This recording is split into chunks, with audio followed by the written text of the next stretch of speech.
Bonjour à tous. Aujourd'hui, je vais aborder un thème, essayer de répondre à une phrase que j'ai partagée il n'y a pas longtemps sur Facebook, qui m'a interpellée et qui semble à mon sens sujette à dissertation. Tout arrive pour une raison et tout ce qui n'arrive pas aussi. Pourquoi et comment? Et si je vous disais que tout arrive par amour pour nous? Aïe, je vais prendre des baffes. C'est pas grave, j'aime bien les baffes. Je vais développer tout ça. C'est vraiment intéressant car peu de gens sont conscients de la réalité de ce que nous vivons et le fait qu'elle ait un sens, et tout ce sens-là est toujours pour notre bien. On a peur de souffrir, on a peur d'échouer, on a peur de ne pas y arriver, on a peur de perdre quelqu'un, on a tout le temps peur. C'est la nature humaine, c'est l'ego qui a peur, c'est un instinct de préservation.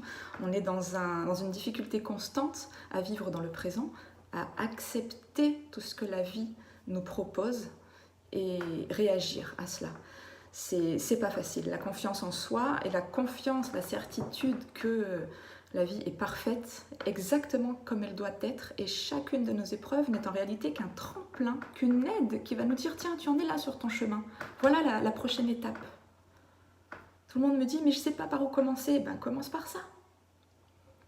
La souffrance, elle n'est pas là pour te punir ou pour te mettre des coups de fouet, elle est simplement là pour te montrer que quelque chose ne va pas chez toi.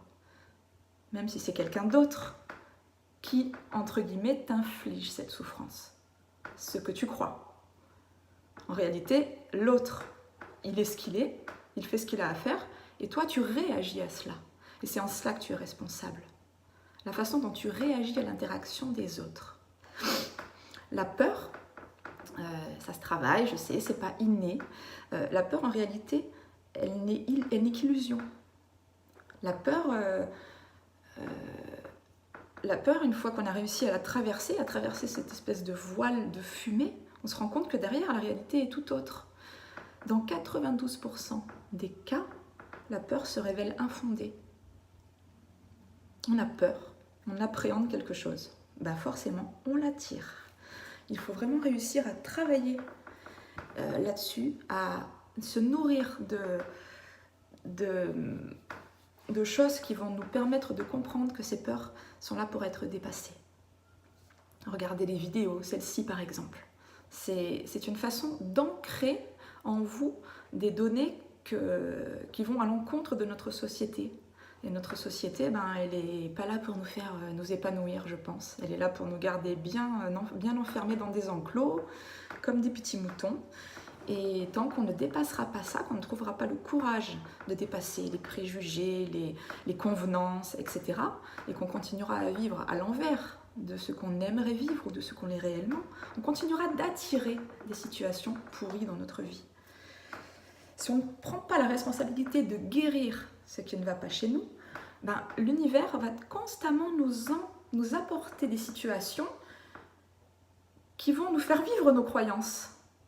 On a peur de ne pas être aimé, on va continuer tout le temps à attirer le même boulet qui va pas nous aimer, ou qui va nous trahir, ou nous faire du mal, ou peu importe la façon. Ok, à un moment donné, c'est là que ça doit changer. C'est pas l'autre qui est en faute. L'autre, t'es pas obligé d'aller avec lui, mais t'y vas. T'y vas, pourquoi? Pourquoi je fais ça? Pourquoi je suis bête comme ça? Non, c'est pas bien de dire ça. Ça marche pas comme ça. On dit pas pourquoi je suis bête. On dit: qu'est-ce que le fait d'attirer toujours les mauvaises personnes à moi révèle d'un dysfonctionnement chez moi? Qu'est-ce qui souffre chez moi et que je pourrais changer pour ne plus souffrir et enfin attirer la bonne personne? Voilà. Le premier réflexe de l'humain, c'est de dire: je suis bête. Non, t'es pas bête.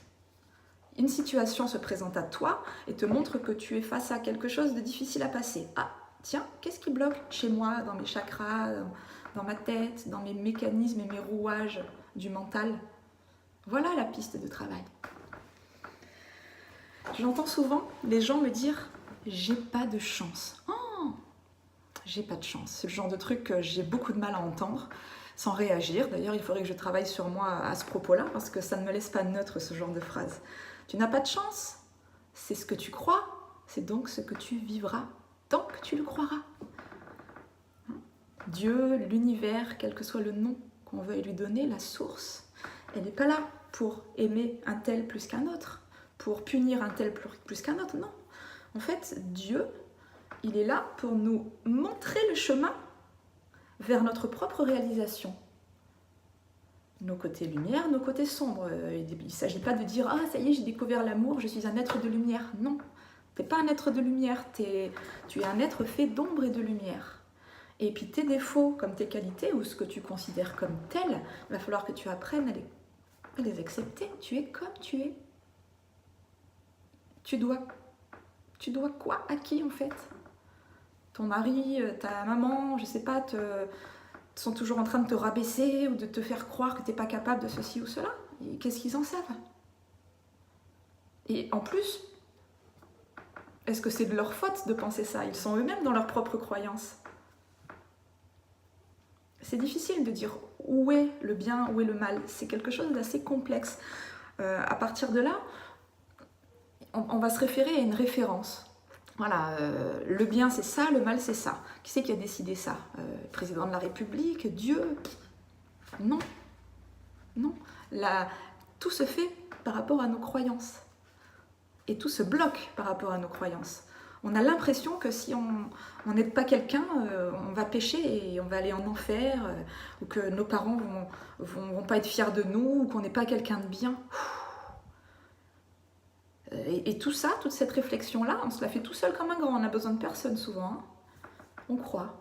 Ben non, et si le fait d'être heureux et toi-même, c'était ça la vérité? Et si c'était même ça qui allait rendre heureux les gens autour de toi?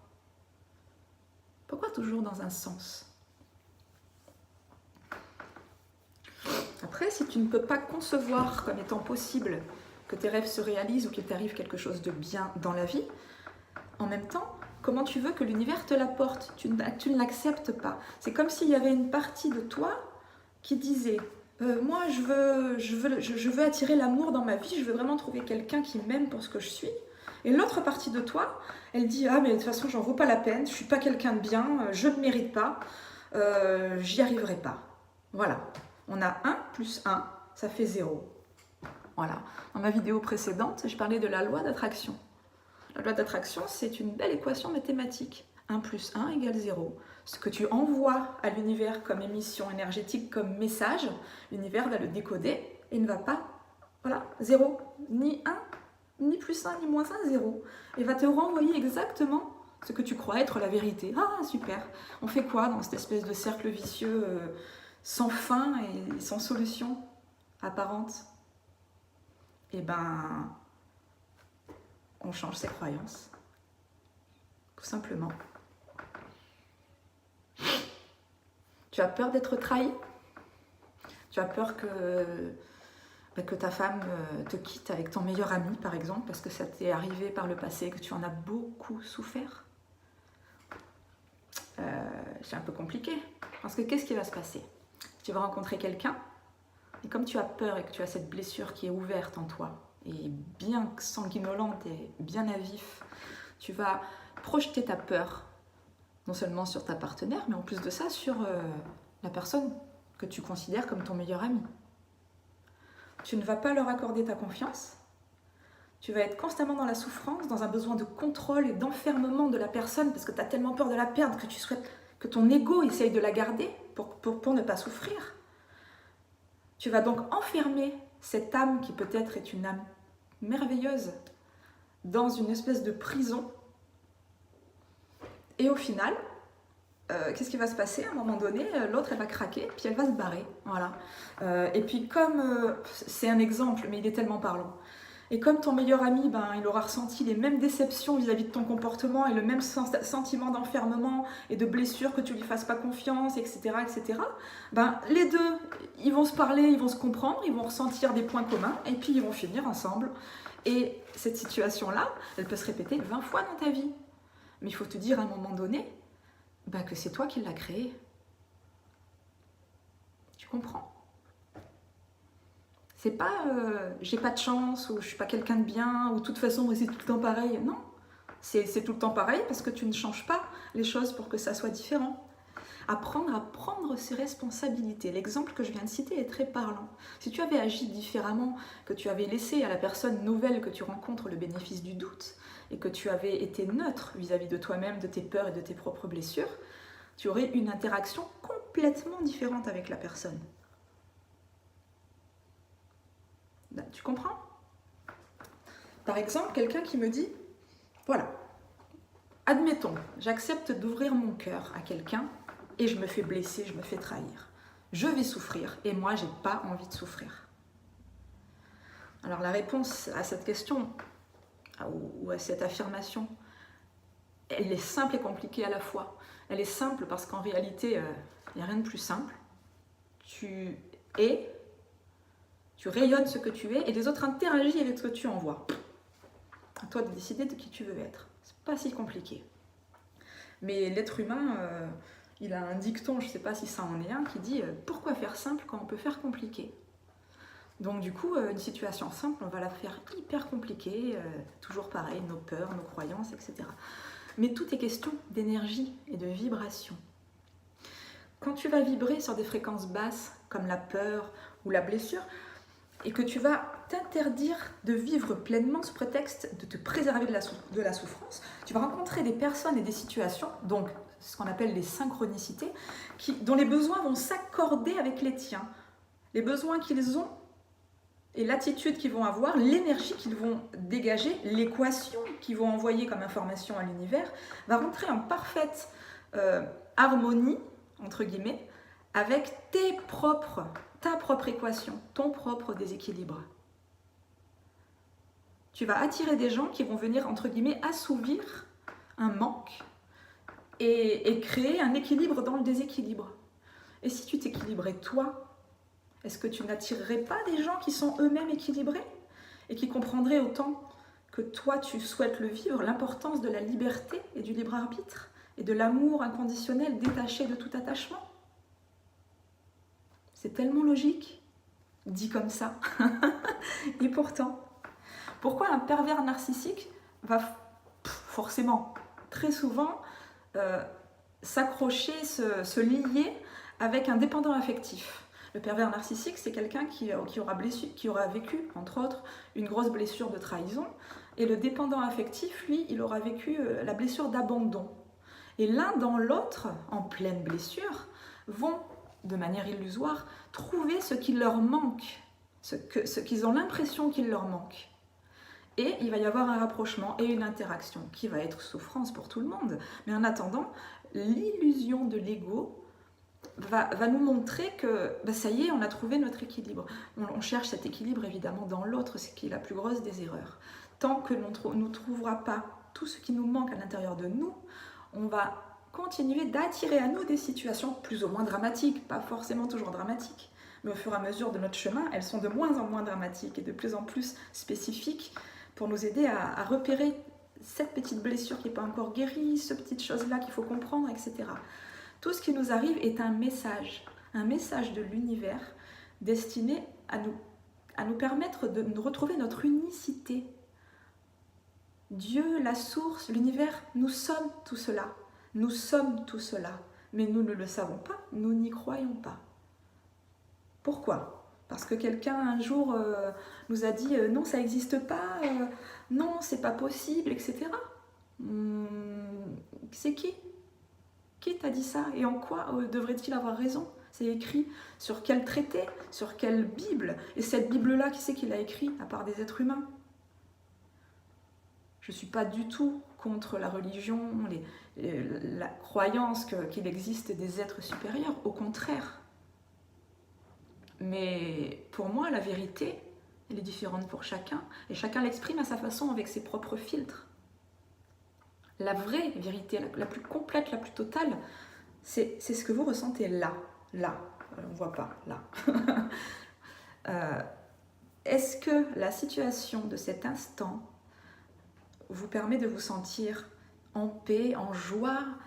Est-ce que vous avez envie d'y aller, que vous ne tenez plus tellement c'est irrésistible? Ou alors, est-ce que c'est une situation qui vous fait mal, qui vous noue l'estomac et qui vous fait serrer des dents et vous y allez à reculons parce que vous avez l'impression qu'il faut y aller? Voilà, vous avez votre réponse. d'un côté, c'est la vérité, de l'autre côté, c'est vivre à l'encontre de qui on est et continuer, pouf, de se flageller régulièrement pour le compte de on ne sait pas qui. Voilà.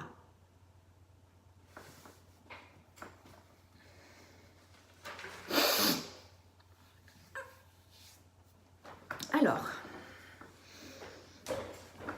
on va parler de relations,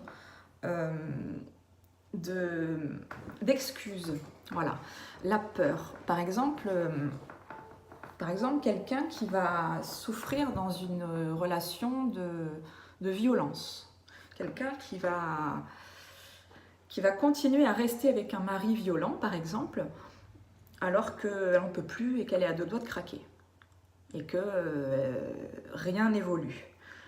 Et qui va me dire, mais comment je peux faire pour quitter ce mari alors que j'ai pas d'argent, que j'ai pas de toit sur la tête, que j'ai pas de travail, que j'ai pas d'amis, etc. Ben oui, c'est difficile. Ça demande énormément de travail intérieur sur est-ce que tu continues d'accepter ça ou est-ce que tu décides de ne plus l'accepter.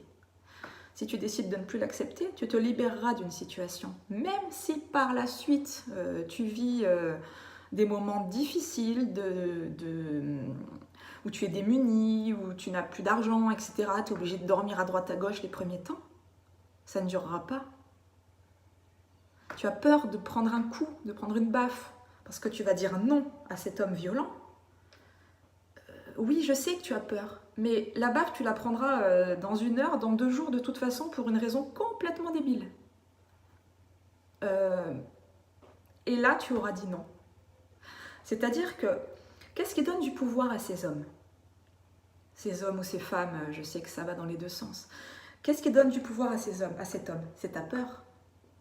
Énergétiquement, tu cèdes ton pouvoir et lui a besoin d'en prendre. Ben, il le prend, tu lui donnes. Mais qu'est-ce qu'il va aller s'emmerder en chercher ailleurs? Si cet homme en question essayait d'agir de la même façon qu'il le fait sur toi, sur moi, il n'essaierait même pas. Parce que énergétiquement, ce qu'il a capté de ma propre bulle, de ma propre émission énergétique, quand nos 2 empreintes énergétiques se sont touchées et lues, entre guillemets, découvertes, il n'y avait pas d'ouverture pour qu'il rentre, en fait. Donc, il ne rentre pas. Tu as le choix. Tu as le choix. Et c'est toute une question de comment toi, tu te considères à l'intérieur. Alors, tu as peur de... comment dire? En fait, tu vas nourrir son emprise en entretenant ses peurs parce qu'il va te faire culpabiliser en te rendant responsable de sa propre souffrance, en te rabaissant et en te gardant sur contrôle, sous contrôle. Et toi, tu es une bonne poire et tu vas le croire. Voilà où est le problème. Pourquoi est-ce que tu vas croire quelque chose qui n'est pas la vérité? C'est une question. Elle est où la vérité dans l'absolu? Si moi, aujourd'hui, je te répétais, toutes les 5 minutes, tu es quelqu'un d'extraordinaire. Tu es différente, tu as l'impression d'être différente, mais peut-être que c'est simplement que tu ne te trouves pas au bon endroit. Rappelle-toi de cette... Je m'en sers souvent de cette fable. Rappelle-toi de cette fable du vilain petit canard là, qui arrive dans une famille de canards, il est tout moche, et en grandissant, il s'avère que c'est un signe magnifique. Et si tu étais ce vilain petit canard? Et qu'il ne s'agissait simplement que d'un malentendu? Tu ne t'es pas imaginé que tu pourrais devenir un beau cygne plus tard parce que dans ton passé, on t'a fait croire que les cygnes, ça n'existe pas et puis que tu étais un canard raté. Mais qui détient la vérité absolue pour décréter cela? Qu'est-ce qui vibre au fond de toi? Qu'est-ce que tu aimerais vivre et que tu ne t'autorises pas parce que tu penses que c'est même pas possible? Tu comprends? Si cette personne avec qui tu es depuis 20 ans, par exemple, parce que je reste sur cet exemple-là, te maltraite, te rabaisse en permanence, a fait ce que tu es aujourd'hui, est-ce que si tu avais eu à tes côtés une personne aimante qui te dit en permanence que tu es magnifique, que tu es la plus belle personne qu'il ait rencontrée, est-ce que ça aurait fait quelqu'un de différent? Oui, sûrement. Est-ce que tu n'en as pas marre de constamment réagir et prendre pour argent comptant tout ce qu'on te dit?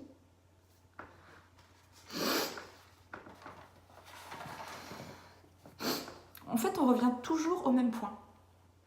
Si tu as envie de vivre une vie d'amour, commence, quoi qu'il se passe dans ta vie, quoi qu'il se passe, ça m'est égal. Commence par reprendre ton propre pouvoir. Sois consciente de ton droit d'être heureuse, de dire non, de quitter une personne ou une situation qui ne te ressemble pas, qui n'est pas en phase avec ce que tu es. Même si c'est ton père, ta mère, ton époux, et que c'est extrêmement difficile sur un plan terrestre, si tu ne le fais pas, ça sera encore pire. Si tu le fais et que tu oses dépasser ta peur, tu ne t'imagines même pas toute l'aide que l'univers va mettre sur ta route. En refusant d'essayer, tu te coupes à cette aide. C'est toi qui fais le premier pas et systématiquement, ce premier pas, il va être empreint d'un arrière-goût de peur, toujours, quel qu'il soit. À toi d'ancrer ce qu'est la peur. Je ferai une vidéo là-dessus également. Dans un soin collectif d'il y a quelques temps, il y avait déjà, le sujet a déjà été abordé assez largement. C'est vraiment important d'apprendre à considérer la peur autrement que comme un gros monstre qui mord et qui va nous dévorer tout cru. Non, c'est pas vrai. C'est pas ça la réalité. En fait, tu es qui tu es, exactement tel que tu es, parfait comme tu es. Ça, c'est une définition. Il n'y a pas un être humain qui vaille mieux qu'un autre. Il y a simplement des êtres humains qui n'ont rien à faire avec d'autres parce que c'est pas leur place, parce que c'est pas qui ils sont. Des gens comme toi, il y en a à tous les coins de rue. Des gens qui vont vivre la même chose que toi, qui vont te comprendre, qui vont être capables d'exister à tes côtés sans te prendre ta liberté parce que c'est une blessure chez eux qu'ils doivent régler et prendre leurs responsabilités et ils ne le font pas. Pourquoi t'encombrer à t'obliger à vivre des choses comme ça alors qu'autour de toi, il y a des centaines de personnes qui sont dans la même dynamique que toi, avec le même gros cœur que toi. C'est une prise de conscience qui doit se faire au fur et à mesure. Et à partir du moment où tu décides de dépasser cette petite peur, puis celle-là, puis celle-là, puis celle-là, ben, l'univers il va mettre, comme je disais, plein de choses sur ta route. Tu vas rencontrer quelqu'un au hasard d'un coin de rue, d'une boulangerie, au boulot, et cette personne, tu la côtoies depuis des semaines, ou tu la croises sans même la regarder, et là il va se passer un truc qui va déclencher une interaction, un mot à droite, à gauche, et paf, tu vas découvrir la personne sous un jour différent. Tu vas dire, je me suis trompée sur elle. Mon voisin, moi je pensais qu'il était con, insensible, inintéressant.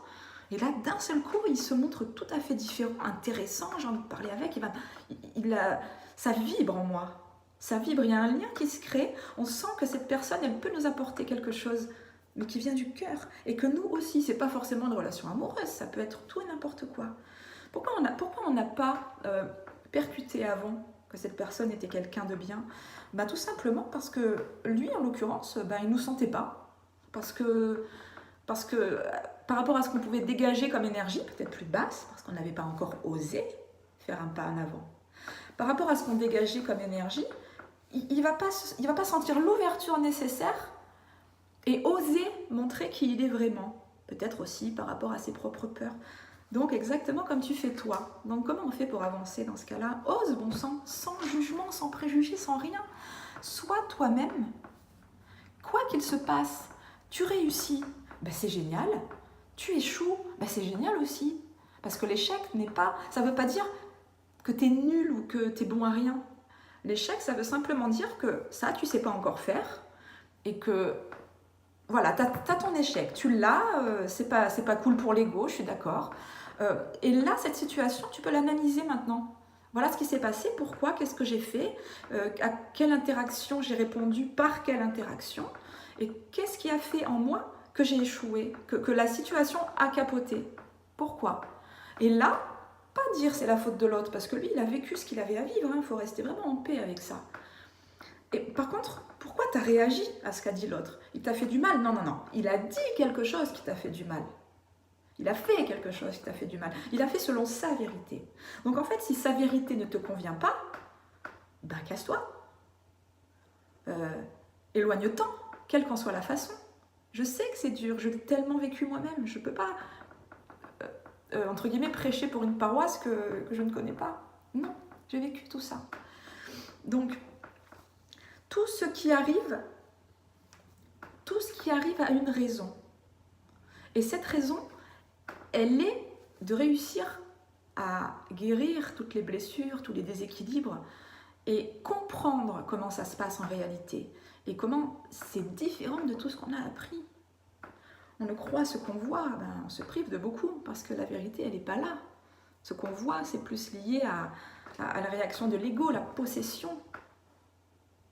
Ce que l'on ressent par contre, ce qui vient du cœur, c'est la vérité de l'être, de qui on est et dont on ne se souvient pas. Car en naissant sur Terre, en arrivant dans un corps humain, on oublie qui on est en réalité, quelle est notre partie divine et le pouvoir créateur que l'on a. Les échecs et les réussites vont nous montrer ce pouvoir créateur. Maintenant, il faut se poser la question, qu'est-ce que tu désires créer dans ta vie? Pose des actes, des petits pas, oser adresser la parole à quelqu'un, des petites choses au début. Pose des actes et progressivement, même si tu échoues 1 fois, 2 fois, 3 fois, tu vas y arriver. Comment on fait pour apprendre si on ne trébuche pas un peu? Ça veut dire qu'en 2 mots, les enfants, les bébés, là, ils ne vont pas essayer d'apprendre à marcher parce qu'ils ont peur de se casser la figure. Non, ça ne marche pas comme ça la vie. Tu n'es pas incapable ou bon à rien. Tu as juste quelque chose à changer en toi pour y arriver la prochaine fois. Ce qui veut dire, encore une fois, c'est toujours le cas. Tu es responsable des changements que tu dois opérer dans ta vie. Rien ne se fera par l'intervention d'un autre si dans ton intention au départ, tu n'as pas provoqué ce changement. Rien, c'est pas possible. Et cette phrase de départ qui est toujours le sujet, même si je me suis un petit peu égarée en route parce qu'il y avait pas mal de choses à étayer, tout ce qui arrive ou tout ce qui n'arrive pas a une raison. Cette raison, c'est l'amour. Cette raison, c'est l'amour. Quoi qu'il se passe dans nos vies, que ce soit une épreuve, la perte de quelqu'un, la mort d'un être cher, une trahison, tout cela, ça peut être interprété comme une horrible souffrance infligée par d'autres et dont nous ne sommes pas responsables. Et si on voit les choses comme ça, on continuera à vivre cette souffrance toute notre vie, ce qui va continuer à entretenir cette croyance que les autres sont responsables de notre malheur et qu'on n'a pas de chance, etc. Si on a envie de sortir de là, c'est possible. On peut considérer que tout ce qu'on vit a un sens, et ce sens, c'est d'apprendre à nous aimer. D'apprendre peut-être pas de suite à nous aimer, parce que la plupart d'entre nous, on démarre de très bas sur ce plan-là. Il y en a même qui se détestent et qui se haïssent à un point que voilà, c'est très malheureux, mais c'est comme ça. Si on n'arrive pas à s'aimer de suite, parce que ça c'est quand même un gros challenge pour quelqu'un qui se déteste, vous savez que l'amour et la haine c'est proche, soit dit en passant. Quelqu'un qui se déteste peut commencer déjà à apprendre à se respecter. Voilà, déjà se respecter et s'accorder du crédit, pour commencer. Tu apprends à te respecter, tu apprends à dire non, les autres en face vont te respecter et les autres en face vont respecter ton non. Tout simplement. Voilà, j'espère que tout ça, ça va vous faire cogiter. Vous pouvez regarder cette vidéo, je pense, plusieurs fois parce qu'au fur et à mesure de notre évolution, on peut la comprendre sur différents degrés et différents niveaux. Et je vous souhaite une excellente fin de journée. Et bien sûr, si vous avez des questions